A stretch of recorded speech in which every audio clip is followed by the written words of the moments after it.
काय माझं नाव Bhalchandra Shriram Khatu, Matunga west, Dattakrupa travels car rental company चालवतो। आज 78 पासून मी ही बिझनेस करतोय आणि वेळोवेळी बऱ्याच संस्थेतून बँकेतून लोन कर्ज घेतले आणि ती पूर्तता पण केली। पण 26/11/2008 जो कसापनी ताजवर आणि ट्रायडनवर जो हल्ला केला, त्या हल्ल्यामध्ये बरंचसं नुकसान झालं, गाड्यांचं नाही पण बिझनेसचं। कारण 4.5-5 वर्ष ताजमहल आणि ऑबेरॉय हॉटेल बंद असल्यामुळे सगळे कस्टमर्स जे माझे होते डेलिगेशन बाहेरगावून येणारे, ते सगळे दिल्लीला उतरायला लागले आणि त्यामुळे दिल्लीत सगळा हा बिझनेस निघून गेला। मला त्यावेळी सर्वसाधारण 35 लाख रुपये दर महिन्याचा हप्ता होता आणि तो मी भरत होतो, कारण माझ्याकडे BMW, मर्सिडीज यासारख्या गाड्या मी त्या लोकांना प्रोव्हाइड करत होतो आणि त्यातून हा बिझनेस माझा होत होता। पण 4.5 वर्ष ते बंद असल्यामुळे दारात उभे राहून मी ते पैसे जुन्या गाड्या विकून दागदागिन्याचं इकडे तिकडे करून कुठे ना कुठेतरी ते पूर्तता करण्याचा प्रयत्न केला आणि त्यातून हे एका पतसंस्थेतून आमच्या समाजाची मुंबई विडी तंबाखू सहकारी पतपेढी, माझ्या वडिलांचा विडी तंबाखूचा धंदा असल्यामुळे त्यातून मी हा तिथे अप्रोच होऊन मी तिकडनं अगोदर सुद्धा बरेच वेळा लोन घेतलं होतं आणि त्याच्यानंतर सुद्धा मी ते लोन घेतलं, फेडलं, जवळ 10-15 वेळा लोन घेतलं, फेडलं। पण ज्यावेळी 2013ला ज्यावेळी घेतलं, जे 2011ला मी मागितलं होतं, पण त्याचं मला 2013ला दिलं गेलं। त्याच्यात बरंचसं नुकसान झालं आणि त्याच्यातून सगळं हे घेत असताना, करत असताना त्यातून मला 2015ला असं लक्षात आलं की काहीतरी माझ्या हातून हे लोक चुकीचं करून घेतात आहे। त्यावेळी माझे सगळ्या ज्या नोटिसी चेक केल्या गेल्या, त्या नोटिसीमध्ये असं लक्षात आलं की जुलै महिन्यामध्ये मला 3 लाख 3.25 लाखाची नोटीस देतात आहे, ऑगस्टमध्ये मला 5.5 पावणे 6 लाखाची नोटीस देतात आहे आणि तीच नोटीस मला परत सप्टेंबरमध्ये 3,80,000ची देतात आहे। पैसे न भरता न काढता लोनमध्ये ह्या ज्या नोटिसी कमी जास्त देतात आहेत, म्हणजे ह्या इथे काहीतरी गोंधळ चालू आहे। त्यावेळी मी 5 एप्रिल 2015 पासून मी पैसे भरायचे थांबवले, कारण ह्या इथे काहीतरी गोंधळ चालू होता ह्या दिसण्यात आला। त्यानंतर मी माझे सगळे पेपर सगळे चेक करायला गेले, तर त्या स्टेटमेंटमध्ये आणि माझ्या जे भरलेले पैसे बँकेतून ECS गेलेले रोकडमध्ये, ते सुद्धा कुठे रिफ्लेक्ट होत नव्हते, कॅश भरलेली रिफ्लेक्ट होत नव्हती। मग त्यावेळी हे सगळं बघितलं, तर त्यावेळी त्याच्यानंतर हे सगळं एक उघडकीस करायला लागलो।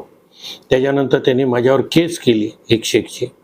त्याच्यात त्यांनी त्यांच्या बाजूनेच निर्णय लागतो, कारण ही जी संस्था आहे 101ची करणारी, ते फक्त ते विचारतात तुम्ही लोन घेतलंय का, तुम्ही पैसे भरले नाही आहेत का, तर तुम्ही भरले नसाल तर तुम्हाला ते पैसे भरायला पाहिजेत आणि त्याच्यासाठी ती ऑर्डर काढली जाते। तिथे बाकीचं काही बघितलं जात नाही, नियमाप्रमाणे कुठेही काही होत नाही। मी माझे सगळे ते स्टेटमेंट दाखवले होते, त्याच्यात त्यांनी मेन्शन केलेलं आहे, पण पुढे काही त्याच्यावर त्यांनी ॲक्शन घेतली नाही।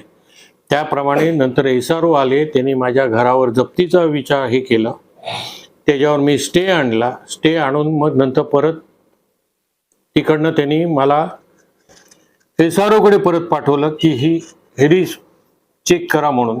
पण SRO सुद्धा हा त्यांचाच असल्यामुळे त्यांनी परत तीच गोष्ट केली। 2019ची त्यांनी कॅन्सल केली होती, तर 2018ची कंटिन्यू करून माझ्या घरावर 13 मार्च 2023ला जप्ती म्हणून सिम्बॉलिक जप्तीसाठी आले पोलिसांना घेऊन। मी त्यांना सांगितलं तुम्ही मागणी नोटीस दिली नाहीये, काही दिलं नाही, प्रोसिजर कुठलीही कंप्लेंट न करता 6:30 वाजता त्यांनी जप्तीला सुरुवात केली। 8:30 वाजेपर्यंत त्यांच्याच पत्रात लिहिलेलं होतं सकाळी 8 वाजल्यापासून संध्याकाळी 6 वाजेपर्यंत. म्हणजे फक्त ही दादागिरीची भाषा करणं. चेअरमन असो, तिथला मॅनेजर असो, तिथला SRO असो, जे काय आहे ते मी म्हणेन ती पूर्व दिशा. हे तालिबानचं राज्य नाही आहे आत्ता तरी पण हे ह्या पद्धतीने वागतात आहेत. त्याच्यानंतर माझ्याकडे जे काही पेपर्स आले त्या पेपरप्रमाणे काही गोष्टी अशा जाणवल्यात की स्वतः चेअरमननी कैलास शेटे, त्याचा मामा प्रशांत रेड्डीज, त्यानंतर जागृती गांगण उपाध्यक्ष यांनी 40-40 लाख रुपये लोन घेतलंय. FDला ते 10% लोन इंटरेस्ट देतात. लोन बाहेरच्या लोकांना घेतात, त्यांना ते देतात 15% आणि 18% स्टेटमेंटला लावतात. स्वतःचे 7.5% लोन घेतात. स्वतः तो 263 दिवस NP असून म्हणजे हप्ता न भरता सुद्धा म्हणजे NP झालेला असताना पण तो चेअरमन म्हणून राहतो. हे कुठल्या कायद्यात बसतं? आणि हे सगळं गव्हर्नमेंटला दाखवून सुद्धा म्हणजे सरकारला दाखवून सुद्धा सहकारी खात्याला कोणी त्याच्यावर विचार करत नाही. याच्यावर मोठा विचार व्हायला पाहिजे. ही सभासदांची लूट आहे आणि ही लूट थांबवली पाहिजे.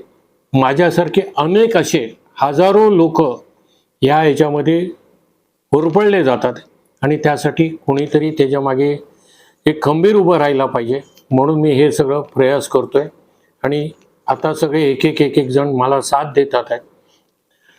Police station Namjoshi NM Joshi police station जे सिनियर आहेत चंदन शिवे साहेब, IO म्हणून जे मिरकर साहेब आहेत नितीन मिरकर साहेब, ACP जे रिटायर झाले आहे पन्हाळे साहेब, DCP अकबर पठाण साहेब यांनी सगळ्यांनी सहकार्य देऊन आणि Maharashtra CP commissioner of police यांच्याकडनं सगळ्यांकडनं ही साथ मिळून ही आज माझी कंप्लीट FIR दाखल झाली आहे.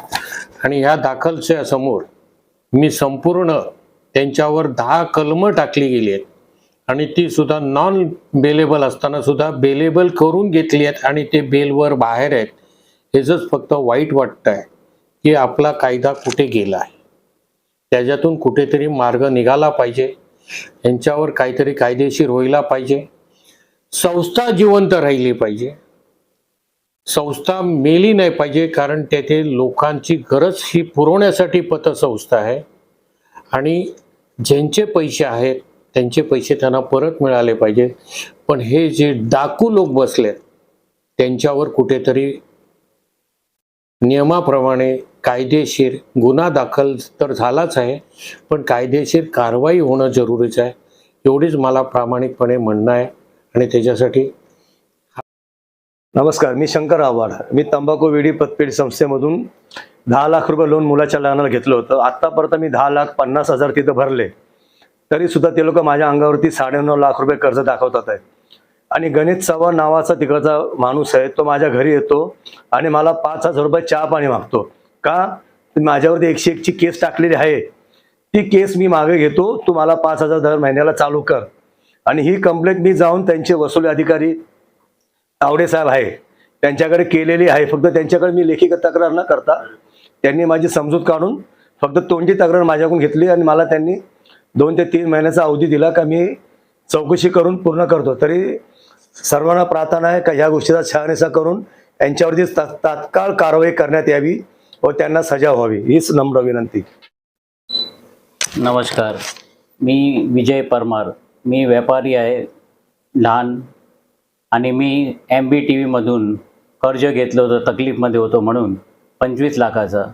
तर त्याच्यामध्ये त्या लोकांनी माझ्याकडून 5 लाख रुपये FD ठेवले होते आणि 20 लाख रुपये मला लोन दिली होती. आणि ते एक लोनमधून माझ्या संगती चिटिंग झाली आहे फ्रॉम लास्ट 5 इयर्स. ते लोकांनी किती पैसे माझ्याकडून घेतले, जीपे घेतले, कॅश घेतले, चेक घेतले, तरी ते लोक बोलतात 35 लाख बाकी आहे. त्याच्यानंतर मी सगळे नोटीस वगैरे सगळे काढून सगळे चेक केलं हिसाब, तर ते मला करारनामामध्ये 15% लावले आहे आणि घेताना ते लोकांनी 18% घेतले माझ्याकडून. टोटल फ्रॉड केलेले. माझी आवक एवढी नव्हती, मला 10-15 लाखची गरज होती. त्याच्या आधी पण मी 10 लाखाची लोन घेतली आहे, तरी ते लोकांनी 25 लाख